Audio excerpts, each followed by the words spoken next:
लोकतंत्र, ये शब्द हम सबने सुना है और हम अक्सर इसकी बातें भी करते हैं। पर क्या हमने कभी रुककर ये सोचा है कि इससे असल में हमें हासिल क्या होता है? आज हम इसी सवाल की गहराई में उतरेंगे। हम एक लोकतंत्र से क्या उम्मीद कर सकते हैं और क्या ये उन उम्मीदों पर खरा उतरता भी है? चलिए पता करते हैं। तो सबसे पहले और सबसे बुनियादी सवाल से ही शुरू करते हैं। आखिर ये लोकतंत्र करता क्या है? देखिए, ये सिर्फ वोट डालने या सरकार चुनने की एक प्रक्रिया से कहीं ज्यादा है ना? ये एक ऐसा ढांचा है जिसका समाज के काम करने के तरीके पर बहुत गहरा असर पड़ना चाहिए। अच्छा, अब इस बात को थोड़ा और साफ करते हैं। जब हम कहते हैं कि हमें एक लोकतांत्रिक व्यवस्था चाहिए, तो हम असल में किन नतीजों की उम्मीद कर सकते हैं? यहाँ कोई ख्याली पुलाव की बात नहीं हो रही, बल्कि उन ठोस चीजों की बात हो रही है जिनकी उम्मीद एक लोकतांत्रिक सिस्टम से की जानी चाहिए। और फिर आता है सबसे बड़ा, सबसे जरूरी सवाल, जो हम उम्मीद करते हैं और जो असलियत में होता है, क्या वो एक ही चीज है? क्या लोकतंत्र हमारी उम्मीदों पर सच में खरा उतरता है? क्योंकि देखिए, सिद्धांत और असलियत के बीच जो फासला है ना, सारा दिलचस्प विश्लेषण वहीं छिपा हुआ है। तो ठीक है, हमारे सामने ये बड़े बड़े सवाल तो आ गए, पर सिर्फ सवाल पूछने से तो काम नहीं चलेगा, है ना? इनके जवाब ढूंढने के लिए हमें एक सही तरीका, एक कह सकते हैं कि एक फ्रेमवर्क चाहिए, जो इन मुश्किल मुद्दों को समझने में हमारी मदद करे। मतलब किसी भी चीज को अच्छा या बुरा कहने से पहले हमें ये तो तय करना होगा ना कि हम उसे किस आधार पर परख रहे हैं। अगर हमें ये देखना है कि लोकतंत्र कामयाब है या नहीं, तो पहले ये तो पता हो कि कामयाबी का मतलब क्या है, उसे नापेंगे कैसे। और यहीं पर लोकतांत्रिक परिणाम या डेमोक्रेटिक आउटकम्स का कॉन्सेप्ट आता है। ये एक बहुत ही काम की चीज है। क्यों? क्योंकि ये हमें परखने का एक ठोस आधार देता है। हम दो चीजें देखते हैं, एक, हम क्या उम्मीद कर रहे थे, और दो, असल में हुआ क्या, हमारी उम्मीदें और जमीनी हकीकत। तो सवाल ये है कि ये मूल्यांकन हम करेंगे कैसे? इसके लिए हमारे पास एक तरह का टूल किट है। इसमें 5 मुख्य चीजें हैं जिन्हें हम लोकतंत्र के प्रदर्शन को मापने का पैमाना मान सकते हैं। तो क्या हैं ये 5 पैमाने? आइए एक एक करके देखते हैं। सबसे पहला है सरकार की क्वालिटी, मतलब सरकार कितनी पारदर्शी है, कितनी जवाबदेह है, क्या वो लोगों की सुनती है। दूसरा है आर्थिक खुशहाली, क्या लोकतंत्र से देश में तरक्की आती है, गरीबी कम होती है। तीसरा, असमानता, क्या एक लोकतांत्रिक सिस्टम समाज में अमीर गरीब के बीच की खाई को पाटता है। चौथा है सामाजिक मतभेद और टकराव, क्या लोकतंत्र अलग अलग धर्मों और जातियों के लोगों को शांति से एक साथ रहने में मदद करता है। और पांचवां और आखिरी, आज़ादी और सम्मान, क्या हर नागरिक को उसकी आज़ादी और इज्जत की गारंटी मिलती है। जब इन पांचों को एक साथ देखते हैं, तब जाकर हमें एक पूरी तस्वीर मिलती है। तो अब हमारे पास ये फ्रेमवर्क तैयार है। अब हम इस सफर पर निकलने के लिए तैयार हैं, ये समझने के लिए कि लोकतंत्र असल में काम कैसे करता है।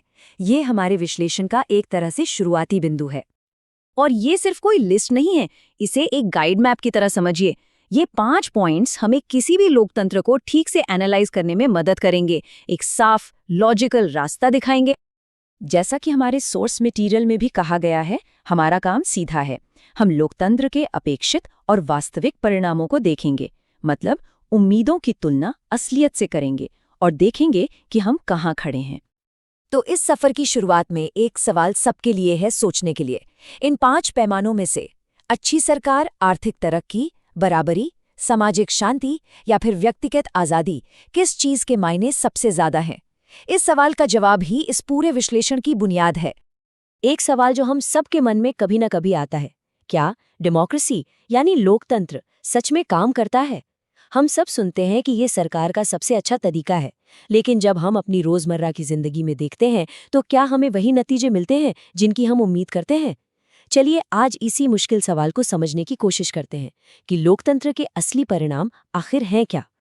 तो बिल्कुल शुरुआत से शुरू करते हैं। जब हम डेमोक्रेसी के बारे में सोचते हैं, तो दिमाग में आता क्या है? आखिर ऐसा क्या है इसमें जो हमें लगता है कि किसी राजा के राज या किसी डिक्टेटर की तानाशाही से ये लाख गुना बेहतर है? इसकी वजह है इसके कुछ बहुत ही शानदार वादे।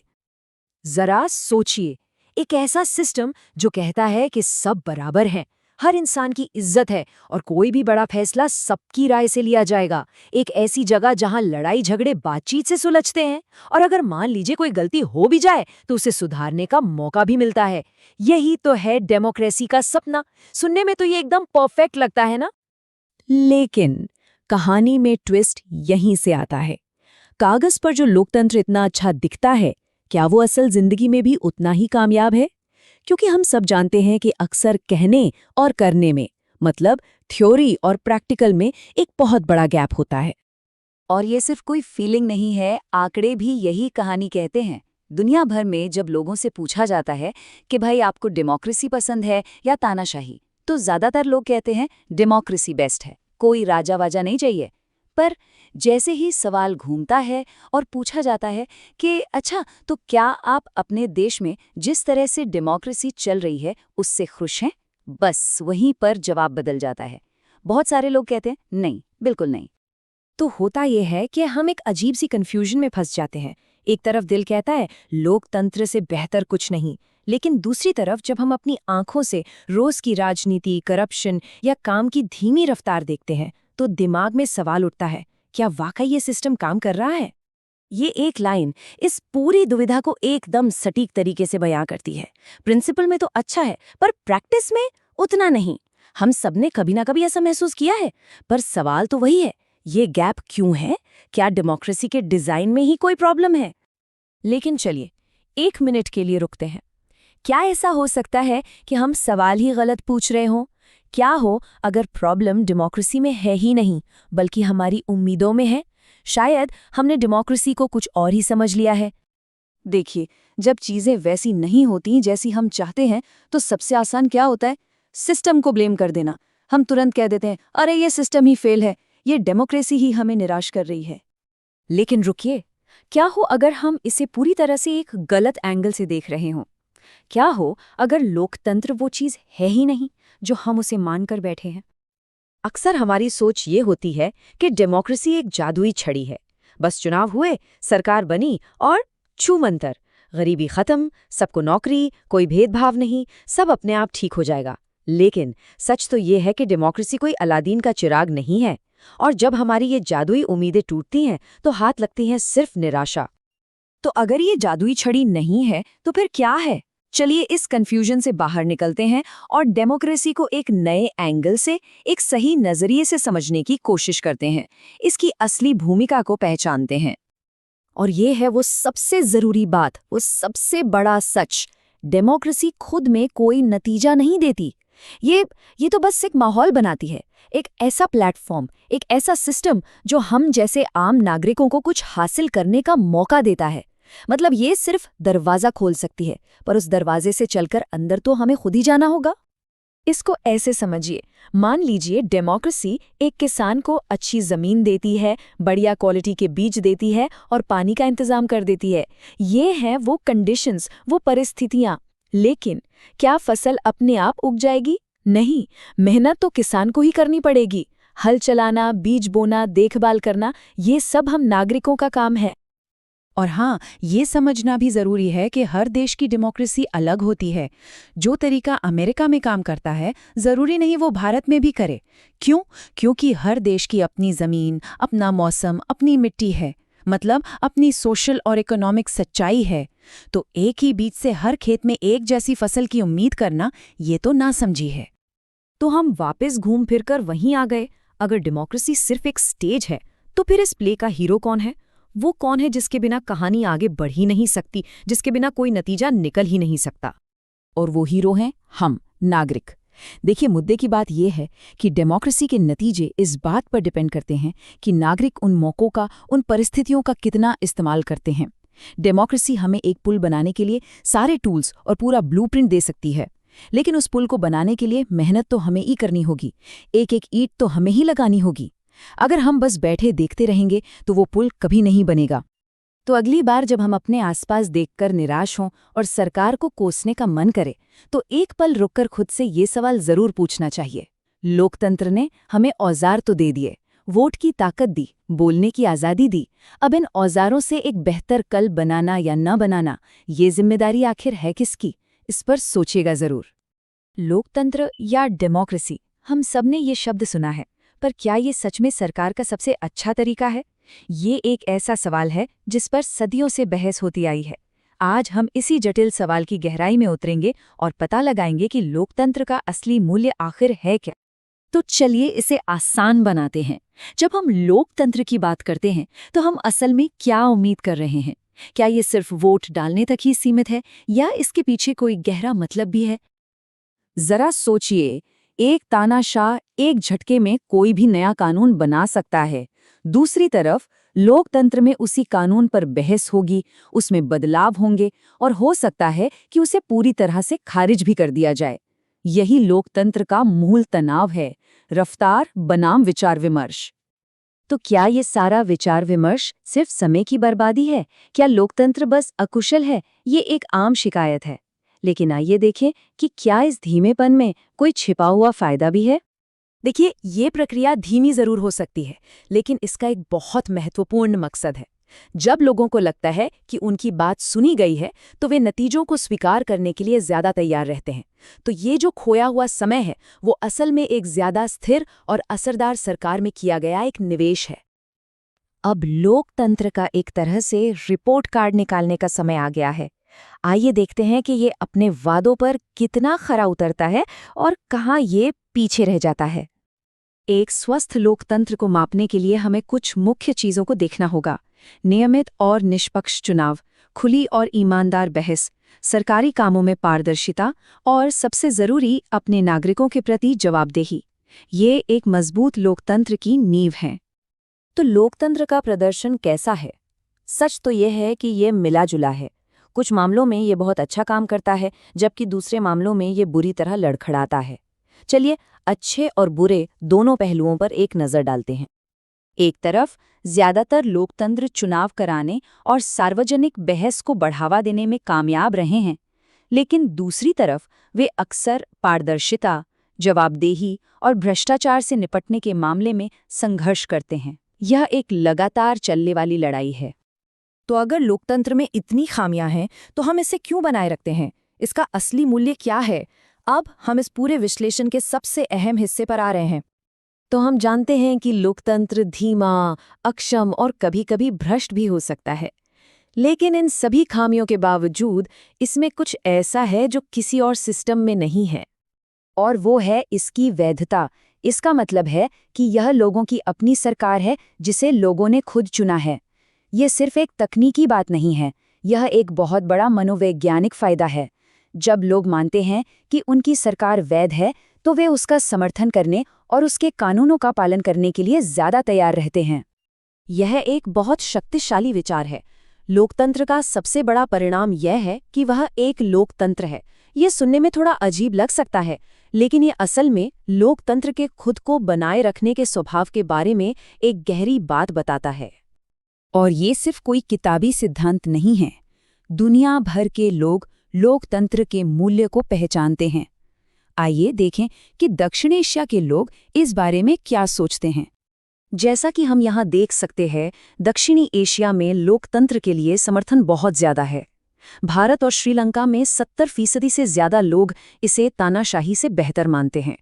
लेकिन पाकिस्तान पर एक नज़र डालिए, जहाँ राय ज्यादा बटी हुई है। ये हमें उस देश के अनोखे राजनीतिक इतिहास के बारे में क्या बताता है? और ये सिर्फ एक ऊपरी पसंद नहीं है। इन देशों के लोग मानते हैं कि लोकतंत्र उनकी अपनी विशेष परिस्थितियों के लिए सरकार का सबसे उपयुक्त रूप है। ये अपने आप में एक बहुत शक्तिशाली बयान है। ये संख्या खुद ही सब कुछ बयां करती है। श्रीलंका में लगभग हर कोई इस विचार से सहमत है कि सरकार को लोगों द्वारा चुना जाना चाहिए।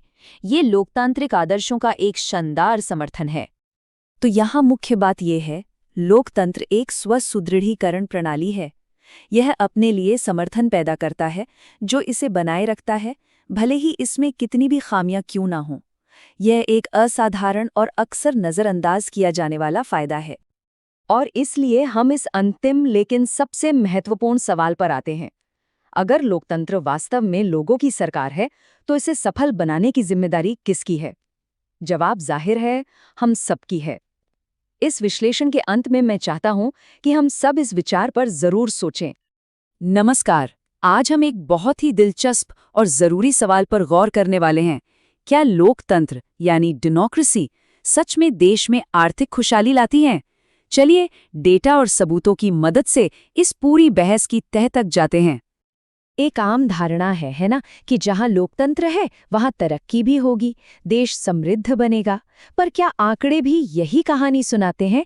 आइए इस सोच की सच्चाई को परखते हैं। तो चलिए अपने इस जांच पड़ताल के पहले हिस्से में चलते हैं और सबसे पहले बात करते हैं इकोनॉमिक ग्रोथ यानी आर्थिक विकास की। यहाँ हम सीधा सीधा कंपैरिजन करेंगे लोकतंत्र बनाम तानाशाही, और इसके लिए हम 1950 से लेकर 2000 तक मतलब पूरे 50 साल के डेटा को खंगालेंगे, ताकि ये पता चले कि इकोनॉमिक ग्रोथ के मामले में कौन बेहतर रहा। ठीक है, तो पहला डेटा पॉइंट हमारे सामने है, और सच कहूं तो ये थोड़ा हैरान करने वाला है। इन आंकड़ों के हिसाब से सभी तानाशाही वाले देशों की औसत ग्रोथ रेट रही 4.42%, जबकि सभी लोकतांत्रिक देशों की 3.95%। अब ये जो पहला नतीजा है, ये लोकतंत्र को सपोर्ट करने वालों के लिए थोड़ी चिंता की बात तो है ही। ये उस सोच पर सीधा सीधा सवाल उठाता है कि डेमोक्रेसी ही डेवलपमेंट की गारंटी है। लेकिन क्या कहानी बस इतनी ही है? क्या बस इन औसत आंकड़ों से हम कोई फाइनल फैसला कर सकते हैं? चलिए थोड़ा और गहराई में उतरते हैं। तो अब हम आते हैं अपने विश्लेषण के दूसरे हिस्से पर, जहां तस्वीर थोड़ी और कह सकते हैं कॉम्प्लेक्स हो जाती है। अब ये वाला डेटा देखिए, ये बहुत इंटरेस्टिंग है। जब हम सिर्फ गरीब या कम विकसित देशों को देखते हैं ना, तो लोकतंत्र और तानाशाही के बीच ग्रोथ का जो फर्क था वो लगभग खत्म ही हो जाता है। डेमोक्रेसी में 4.28% और तानाशाही में 4.34%, मतलब अंतर ना के बराबर है। और इसकी एक बड़ी वजह यह है कि किसी भी देश का आर्थिक विकास सिर्फ इस बात पर डिपेंड नहीं करता कि वहां सरकार कैसी है। बहुत सी दूसरी चीजें हैं, जैसे देश की आबादी कितनी बड़ी है, दुनिया भर में क्या हालात चल रहे हैं, दूसरे देशों से कितना सहयोग मिल रहा है, और खुद उस देश की आर्थिक प्राथमिकताएं क्या हैं। ये सब मिलकर असर डालते हैं। तो कुल मिलाकर इस हिस्से से हम ये समझ सकते हैं कि देखिए, लोकतंत्र आर्थिक विकास की कोई गारंटी नहीं है। जो सबूत हैं वो एक मिलीजुली तस्वीर ही दिखाते हैं। चलिए, ग्रोथ की बात तो हो गई। अब एक और बहुत जरूरी सवाल की तरफ बढ़ते हैं, और वो है असमानता का सवाल। क्योंकि देखिए, देश की इकोनॉमी का बढ़ना ये तो कहानी का सिर्फ एक हिस्सा है।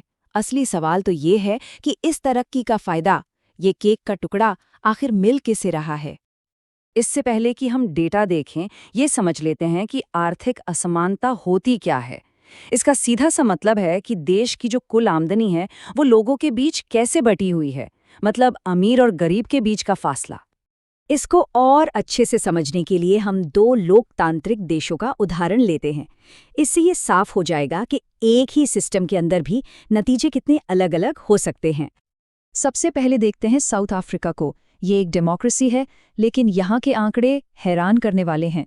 जो टॉप के 20% अमीर लोग हैं, उनके पास देश की लगभग 65% दौलत है, और वहीं जो सबसे गरीब 20% लोग हैं, उनके हिस्से में 3% से भी कम आता है। अब जरा इसकी तुलना डेनमार्क से करिए। ये भी एक डेमोक्रेसी है। यहाँ तस्वीर बिल्कुल अलग है। यहाँ टॉप 20% लोगों के पास देश की करीब 35% आमदनी है, और सबसे गरीब 20% के पास भी लगभग 10% है। ये फर्क कितना बड़ा है, इसका अंदाजा लगाइए। साउथ अफ्रीका के सबसे अमीर 20% लोग डेनमार्क के सबसे अमीर 20% लोगों से 2 गुने से भी ज्यादा हिस्सा ले जाते हैं दोनों लोकतंत्र, पर नतीजों में जमीन आसमान का अंतर है। और ये हमें एक और जरूरी बात सिखाता है। सिर्फ लोकतंत्र ले आने से अपने आप आर्थिक असमानता कम नहीं हो जाती। तो चलिए, अब हम अपने इस विश्लेषण के आखिरी हिस्से पर पहुंच गए हैं। जो कुछ भी हमने अब तक देखा, उसे एक साथ रखकर देखते हैं। तो हमारी इस पूरी पड़ताल से क्या निकल कर आया? पहली बात, तानाशाही की ओवरऑल ग्रोथ थोड़ी ज्यादा दिखी, पर गरीब देशों में ये फर्क लगभग ना के बराबर है। दूसरी बात, विकास सिर्फ सरकार पर नहीं, बहुत सारे फैक्टर्स पर निर्भर करता है। और तीसरी और बहुत जरूरी बात, लोकतांत्रिक देशों में भी भयंकर आर्थिक असमानता हो सकती है। तो सार ये है कि लोकतंत्र आर्थिक समृद्धि के लिए कोई रामबाण इलाज नहीं है। न ये विकास की गारंटी है, और न ही ये असमानता को खत्म करने की कोई जादुई छड़ी है। और अब ये सब कुछ जानने के बाद हम वापस उसी पहले सवाल पर आते हैं। अगर फैसला सिर्फ और सिर्फ इन आर्थिक सबूतों के आधार पर करना हो तो लोकतंत्र के बारे में आखिरी राय क्या होगी? ये एक ऐसा सवाल है जो वाकई सोचने पर मजबूर करता है। नमस्कार। आज हम एक बहुत ही दिलचस्प और सच कहूं तो एक मुश्किल सवाल को समझने की कोशिश करेंगे जो दुनिया के हर लोकतंत्र से जुड़ा हुआ है, और वो है लोकतंत्र का आर्थिक विरोधाभास। तो आज की हमारी पूरी बातचीत का जो सबसे बड़ा सवाल है वो ये है, क्या राजनीतिक समानता यानी कि हर किसी के वोट की बराबर की कीमत असल में आर्थिक समानता ला सकती है? चलिए इसी सवाल की तह तक चलते हैं। तो सबसे पहले ये समझते हैं कि आखिर हम लोकतंत्र से उम्मीद ही क्या करते हैं। देखिए, इसकी पूरी बुनियाद ही समानता के एक बहुत मजबूत वादे पर टिकी है। लोकतंत्र का मतलब ही है राजनीतिक समानता। इसका सीधा सा मतलब ये है कि जब वोट देने की बारी आती है तो हर नागरिक बराबर है, चाहे वो अमीर हो या गरीब, हर एक वोट की कीमत एक ही है। और इसी वजह से ये सोचना बिल्कुल लॉजिकल लगता है कि लोकतंत्र जो है वो आर्थिक फासलों को कम करेगा। भाई, जब हर किसी के पास एक बराबर राजनीतिक ताकत है तो उम्मीद तो यही होगी ना कि देश के जो संसाधन हैं, जो मौके हैं, वो भी सबके बीच सही तरीके से बटेंगे, जिससे सबका जीवन बेहतर हो। लेकिन क्या असल में ऐसा होता है? चलिए अब जरा उम्मीदों से हटकर हकीकत की जमीन पर उतरते हैं, जहां हमें दो बिल्कुल अलग अलग दुनिया की कहानी देखने को मिलती है। और यहीं पर वो विरोधाभास सामने आता है जिसकी हम बात कर रहे हैं। देखिए, एक तरफ तो लोकतंत्र सबको राजनीति में बराबर का हक देता है, लेकिन दूसरी तरफ हम देख रहे हैं कि आर्थिक असमानताएं लगातार बढ़ रही हैं, जहां देश की ज्यादातर दौलत और कमाई बस कुछ गिने चुने, जिन्हें अल्ट्रा अमीर कहते हैं, उनके हाथों में सिमटती जा रही है। ये चार्ट कहानी को और भी साफ कर देता है। देश की कुल आमदनी में अल्ट्रा अमीर लोगों का हिस्सा बढ़ता ही जा रहा है, और वहीं समाज के सबसे गरीब तबके का हिस्सा कम होता जा रहा है। मतलब ये जो खाई है, ये सिर्फ है ही नहीं, बल्कि और भी चौड़ी होती जा रही है। और इस बढ़ती हुई खाई का असर सीधे सीधे सबसे गरीब लोगों पर पड़ता है। उनकी कमाई घट रही है और उनके लिए रोटी, कपड़ा, मकान, अच्छी पढ़ाई और सेहत जैसी जो बुनियादी ज़रूरतें हैं, उन्हें पूरा करना भी एक चुनौती बनता जा रहा है। ये सिर्फ नंबर नहीं है, ये लोगों की असल जिंदगी की सच्चाई है। तो ये सब हमें इस पूरी चर्चा के सबसे बड़े सवाल पर ले आता है, जिसे हम कह सकते हैं द ग्रेट वोटर पैराडॉक्स, या महान मतदाता विरोधाभास। अगर ज्यादातर वोटर गरीब या मिडिल क्लास से हैं, तो वो ऐसी सरकारें क्यों नहीं चुनते जो इस असमानता को दूर करे? ये जो बात है, ये इस पूरी पहेली को एकदम सटीक तरीके से हमारे सामने रखती है। लोकतंत्र मतलब बहुमत का राज, और गरीब बहुमत में है। तो फिर लोकतंत्र गरीबों का राज क्यों नहीं बन पाता? ऐसा कैसे हो सकता है कि ये न हो? ये एक बहुत बड़ा सवाल है। और देखिए, ये तो एक सीधी सादी सच्चाई है। गरीब लोग वोटर्स का एक बहुत बड़ा हिस्सा हैं, और कोई भी पॉलिटिकल पार्टी उनके वोट्स को खोने का रिस्क नहीं ले सकती। ये तो लोकतंत्र का सीधा साधा गणित है। लेकिन इसके बावजूद हकीकत में हम क्या देखते हैं? जो लोकतांत्रिक सरकारें चुनकर आती हैं, वो गरीबी के मुद्दे को सुलझाने में उतनी दिलचस्पी नहीं दिखाती जितनी उनसे उम्मीद की जाती है। ऐसा क्यों है? खैर, वजहें कई हो सकती हैं, लेकिन नतीजा ये है कि ये विरोधाभास बना रहता है। और ये सिचुएशन सिर्फ किसी एक देश की कहानी नहीं है। अगर हम भारत को देखें, जो दुनिया का सबसे बड़ा लोकतंत्र है, वहां आज भी गरीबी एक बहुत बड़ी सच्चाई है। वहीं पड़ोसी देश जैसे बांग्लादेश में तो हालत और भी खराब है, जहां आधी से ज्यादा आबादी गरीबी में जी रही है। तो जाहिर है ये एक ग्लोबल चुनौती है। और इसका असर इतना गहरा है कि कई गरीब देश तो अब खाने पीने जैसी एकदम बुनियादी चीज़ों के लिए भी अमीर देशों पर निर्भर हो गए हैं। यह इस समस्या की गंभीरता को और भी बढ़ा देता है। तो आखिर में हम इस एक बहुत ताकतवर सवाल पर आकर रुक जाते हैं। अगर वोट तो बराबर है, लेकिन दौलत बराबर नहीं है, तो असल में ज़्यादा ताकत किसके पास है? क्या एक व्यक्ति एक वोट का सिद्धांत उस आर्थिक शक्ति का मुकाबला कर सकता है जो कुछ ही हाथों में सिमटी हुई है? ये वो सवाल है जो शायद दुनिया भर के लोकतंत्रों का भविष्य तय करेगा।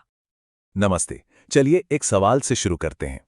क्या लोकतंत्र हमेशा शांति लेकर आता है या कभी-कभी ये समाज के झगड़ों को और भी ज्यादा बिगाड़ देता है? आज हम लोकतंत्र और विविधता के इसी मुश्किल लेकिन बेहद दिलचस्प रिश्ते को समझने की कोशिश करेंगे। तो पहेली ये है, हम अक्सर ये मानकर चलते हैं कि जहां डेमोक्रेसी है वहां तो वही शांति और सद्भाव होगा ही होगा। लेकिन क्या सच में ऐसा है? क्या हकीकत इतनी सीधी और सिंपल है? तो बस यही है हमारा आज का सबसे बड़ा सवाल। क्या लोकतंत्र समाज में शांति और भाईचारा लाने का अपना वादा पूरा करता है?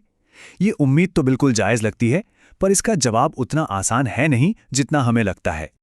पता है, लोकतांत्रिक राजनीति के ना दो बिल्कुल अलग अंजाम हो सकते हैं, एकदम ऑपोजिट।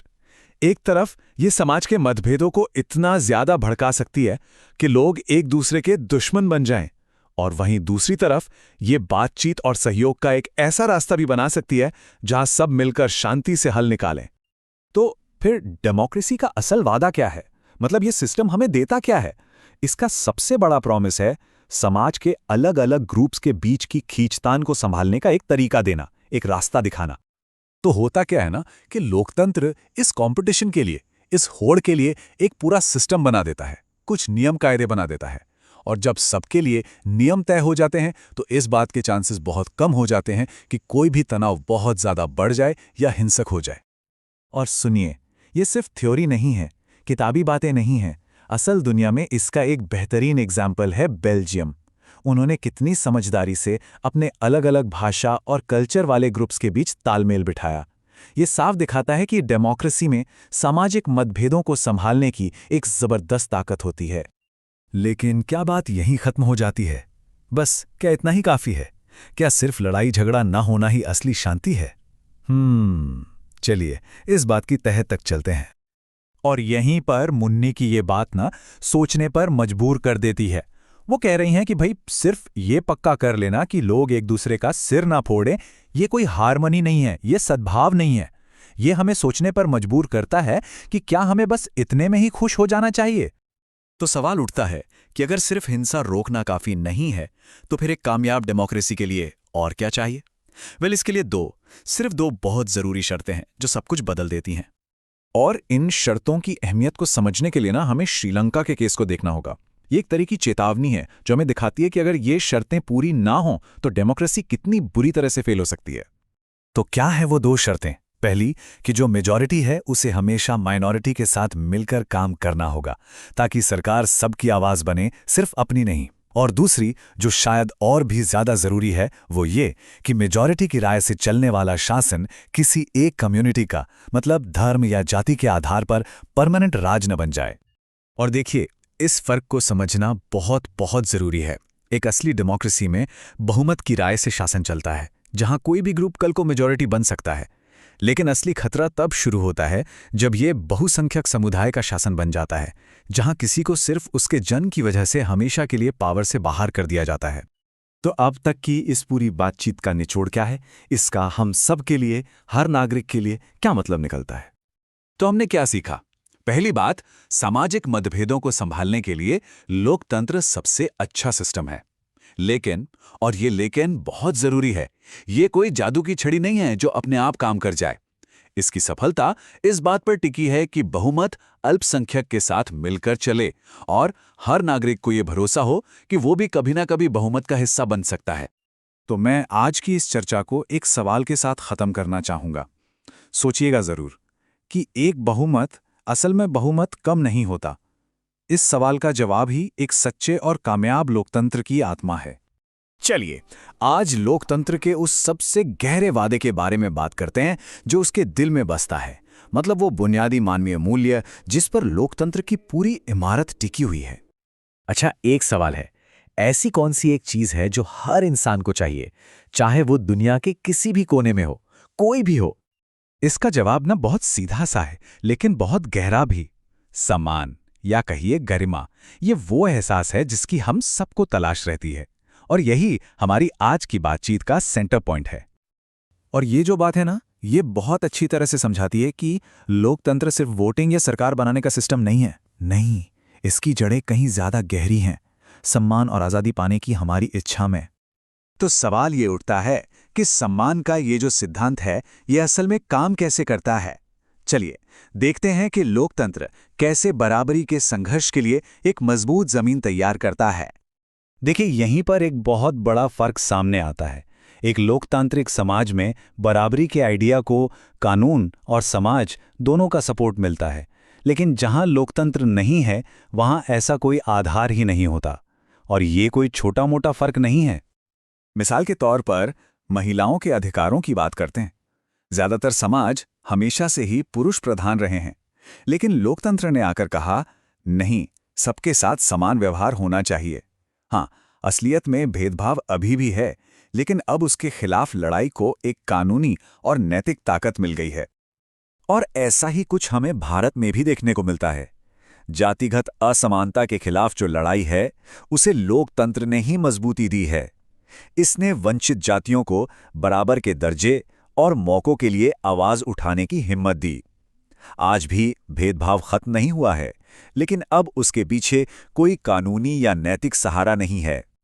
अब एक बहुत ही मजेदार बात पर आते हैं, ये कि लोकतंत्र में शिकायतें होना असल में एक अच्छी निशानी है। आप कह सकते हैं कि ये एक ऐसा एग्जाम है जो कभी खत्म ही नहीं होता। हाँ, पहली बार में तो यही लगता है ना, कि अगर लोग शिकायतें कर रहे हैं तो मतलब सिस्टम में कोई गड़बड़ है, वो फेल हो रहा है। पर क्या ये वाकई सच है? बिल्कुल नहीं। सच तो ये है कि मामला ठीक इसका उल्टा है। लोगों की शिकायतें इस बात का सबूत हैं कि लोकतंत्र सफल हो रहा है। ये दिखाता है कि लोग अब जागरूक हैं और अपने सिस्टम से और बेहतर की उम्मीद लगाए बैठे हैं। तो ये एक साइकिल की तरह है जो लगातार चलता रहता है। लोकतंत्र एक टेस्ट पास करता है, लोगों को कुछ नए अधिकार मिलते हैं, फिर लोग और ज्यादा की मांग करने लगते हैं और बस एक नया टेस्ट शुरू हो जाता है। ये लगातार बेहतर होने का एक प्रोसेस है। और ये जो शिकायतों और उम्मीदों का सिलसिला है ना, ये एक बहुत बड़े बदलाव को जन्म देता है। ये एक इंसान को सिर्फ एक बेबस प्रजा से एक एक्टिव नागरिक में बदल देता है। तो फिर एक नागरिक होता कौन है? देखिए, नागरिक वो है जो जागरूक है, जो उम्मीद करना जानता है और सबसे जरूरी बात, जो सत्ता में बैठे लोगों से सवाल कर सकता है। ये सिर्फ एक कानूनी पहचान नहीं, बल्कि एक सोच है, एक एटीट्यूड है। और यहीं पे वो बात आती है, जब लोग खुले तौर पर अपनी नाराजगी जाहिर करते हैं तो वो सिर्फ शिकायत नहीं कर रहे होते, बल्कि वो प्रजा होने के लेवल से ऊपर उठकर एक नागरिक की भूमिका निभा रहे होते हैं। इसका सबसे अच्छा उदाहरण है रोजा पार्क्स। सोचिए जरा, वो एक अकेली नागरिक थीं, लेकिन उनके एक कदम ने, उनकी एक ना ने एक पूरे आंदोलन को खड़ा कर दिया। उन्होंने ये साबित कर दिया कि एक नागरिक की आवाज में कितनी ताकत हो सकती है। तो सवाल ये है कि क्या आम लोगों को सच में लगता है कि उनकी आवाज में कोई ताकत है? क्या उन्हें अपनी लोकतांत्रिक शक्ति पर भरोसा है? चलिए कुछ आंकड़े देखते हैं।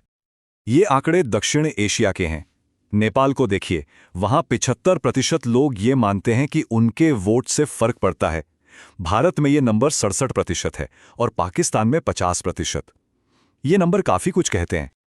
और अगर पूरे दक्षिण एशिया का औसत निकालें तो ये करीब 65% बनता है। मतलब ज्यादातर लोग ये मानते हैं कि उनका वोट मायने रखता है। ये एक बहुत ही पॉजिटिव साइन है। मतलब ये सिर्फ वोट डालने की बात नहीं है, ये इस यकीन की बात है कि एक वोट से सरकार के काम करने का तरीका और अपनी खुद की जिंदगी दोनों पर असर पड़ सकता है।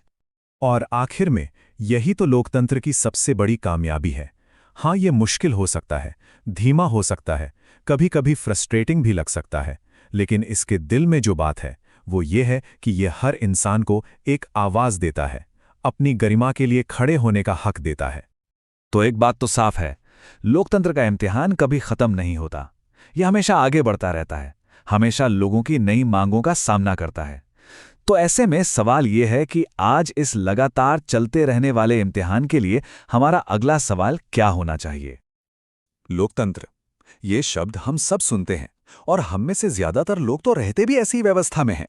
पर क्या कभी हमने रुककर ये सोचा है कि भाई इससे हमारी उम्मीदें क्या हैं और क्या ये सच में उन उम्मीदों पर खरा उतरता भी है? चलिए आज इसी की पड़ताल करते हैं। देखिए, ये कोई किताबी सवाल नहीं है, ये तो हमारी रोजमर्रा की जिंदगी से जुड़ा हुआ है। एक तरफ हैं लोकतंत्र के बड़े बड़े वादे और दूसरी तरफ है जमीनी हकीकत। आज हम इसी फासले को, इसी गैप को नापने की कोशिश करेंगे।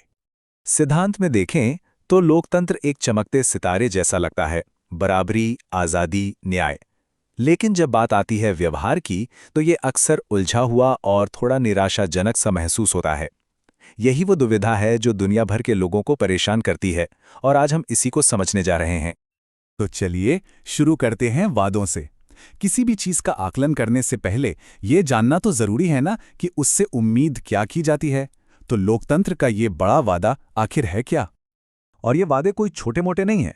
नागरिकों के बीच बराबरी, हर इंसान की गरिमा का सम्मान, बेहतर फैसले लेने की प्रक्रिया, और तो और अपनी गलतियों को सुधारने की गुंजाइश भी। ये सिर्फ किताबी बातें नहीं हैं, बल्कि ये वो पैमाने हैं जिन पर हम एक लोकतांत्रिक सरकार को परखेंगे। तो अब वक्त है पहले रिपोर्ट कार्ड का। सरकार के प्रदर्शन के मामले में लोकतंत्र कैसा काम करता है? क्या ये वादों और हकीकत के बीच वो संतुलन बना पाता है? यहां पर ना वो कछुए और खरगोश की कहानी याद आती है। तानाशाही खरगोश की तरह तेज फैसले ले सकती है, बिल्कुल, लेकिन लोकतंत्र कछुए की तरह धीमे धीमे सोच विचार करके चलता है। हाँ, इसमें वक्त लगता है, लेकिन जब फैसला होता है तो उसे ज्यादा लोग मानते हैं और वो ज्यादा टिकाऊ भी होता है। और यहीं पर लोकतंत्र का एक छुपा हुआ सुपर पावर सामने आता है, पारदर्शिता। एक नागरिक के तौर पर यह हमें सरकार के कामकाज को एक मैग्नीफाइंग ग्लास के नीचे रखकर देखने का हक देता है।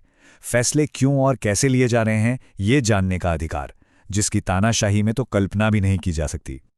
तो भले ही ये धीमा हो और कभी-कभी कम कुशल लगे, लेकिन पारदर्शिता और भागीदारी से एक ऐसी चीज पैदा होती है जो अनमोल है, वैधता।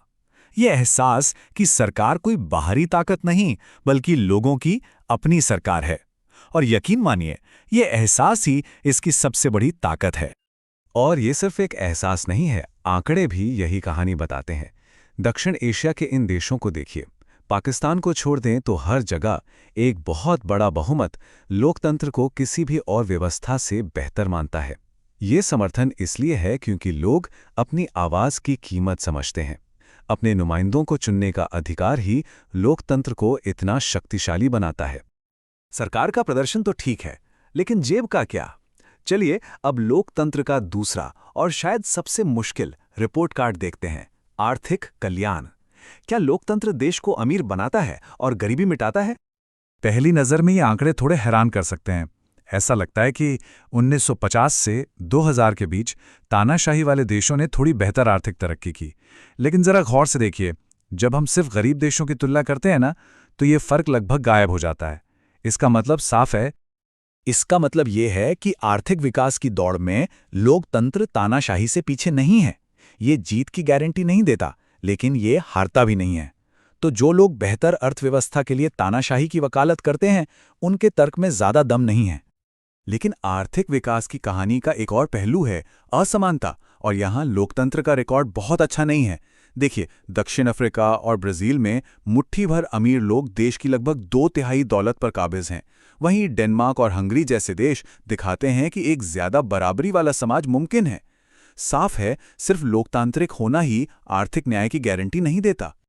पैसा और विकास जरूरी है, लेकिन एक समाज सिर्फ अर्थव्यवस्था से तो नहीं बनता। हमारा तीसरा और आखिरी रिपोर्ट कार्ड इस बात पर है कि लोकतंत्र सामाजिक जीवन और इंसान की गरिमा को कैसे संभालता है।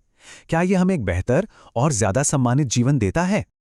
देखिए, कोई भी समाज संघर्षों से मुक्त नहीं होता और लोकतंत्र भी कोई अपवाद नहीं है। लेकिन इसकी खूबी संघर्ष को मिटाने में नहीं, बल्कि उसे संभालने के तरीके में है। ये शांतिपूर्ण समाधान का एक मौका देता है, पर सिर्फ 2 शर्तों पर, कि बहुमत अल्पसंख्यकों के साथ मिलकर काम करे और आज का अल्पसंख्यक कल का बहुमत बन सके। और अगर कोई एक क्षेत्र है जहां लोकतंत्र हर दूसरी व्यवस्था से मीलों आगे है, तो वो यही है, सम्मान और स्वतंत्रता की चाहत। ये हर इंसान में होती है, और लोकतंत्र ही वो व्यवस्था है जो इस चाहत को अपनी बुनियाद मानती है। यही इसकी सबसे बड़ी और शायद सबसे जरूरी सफलता है। और ये सिर्फ कोई नैतिक सिद्धांत नहीं है। जब सम्मान और बराबरी को कानून का सहारा मिलता है, तो ये सदियों से दबे कुचले लोगों के हाथों में एक शक्तिशाली हथियार बन जाता है। ये उन्हें न्याय के लिए लड़ने की नैतिक और कानूनी शक्ति देता है, एक ऐसी शक्ति जो तानाशाही में कल्पना से भी परे है। तो हमने लोकतंत्र का रिपोर्ट कार्ड देख लिया, कहीं पास कहीं फेल। लेकिन क्या हो अगर हम सफलता को मापने का तरीका ही बदल दें? चलिए अब आते हैं अंतिम फैसले पर और लोकतंत्र को एक बिल्कुल नए नजरिए से देखते हैं। यहीं पर लोकतंत्र का सबसे बड़ा विरोधाभास छिपा है। हम अक्सर सोचते हैं कि सरकार से शिकायतें और मांगें उसकी नाकामी का सबूत हैं, लेकिन सच इसका ठीक उल्टा है। लोकतंत्र एक ऐसी परीक्षा है जो कभी खत्म नहीं होती, और यही इसकी सबसे बड़ी खूबी है। ये बात इस विचार को बहुत खूबसूरती से सामने रखती है। ये तथ्य कि लोग शिकायत कर पा रहे हैं और कर रहे हैं, अपने आप में लोकतंत्र की सफलता का सबसे बड़ा प्रमाण है। क्यों? क्योंकि ये दिखाता है कि लोग अब एक मूक प्रजा नहीं है जो चुपचाप आदेश मानती है। वे एक जागरूक नागरिक बन चुके हैं, जिनके पास अपनी आवाज़ है, जो सवाल पूछ सकते हैं और जो अपनी सरकार से बेहतर की उम्मीद करते हैं। ये बदलाव ही लोकतंत्र की असली जीत है। तो अगली बार जब लोकतंत्र की खामियों के बारे में सुनें या पढ़ें, तो एक पल के लिए रुककर ये सवाल जरूर पूछें, क्या हो अगर लोकतंत्र की सबसे बड़ी सफलता सारे जवाब दे देना नहीं, बल्कि हम सबको सवाल पूछते रहने के लिए सशक्त बनाना हो? शायद असली जवाब इसी सवाल में छिपा है।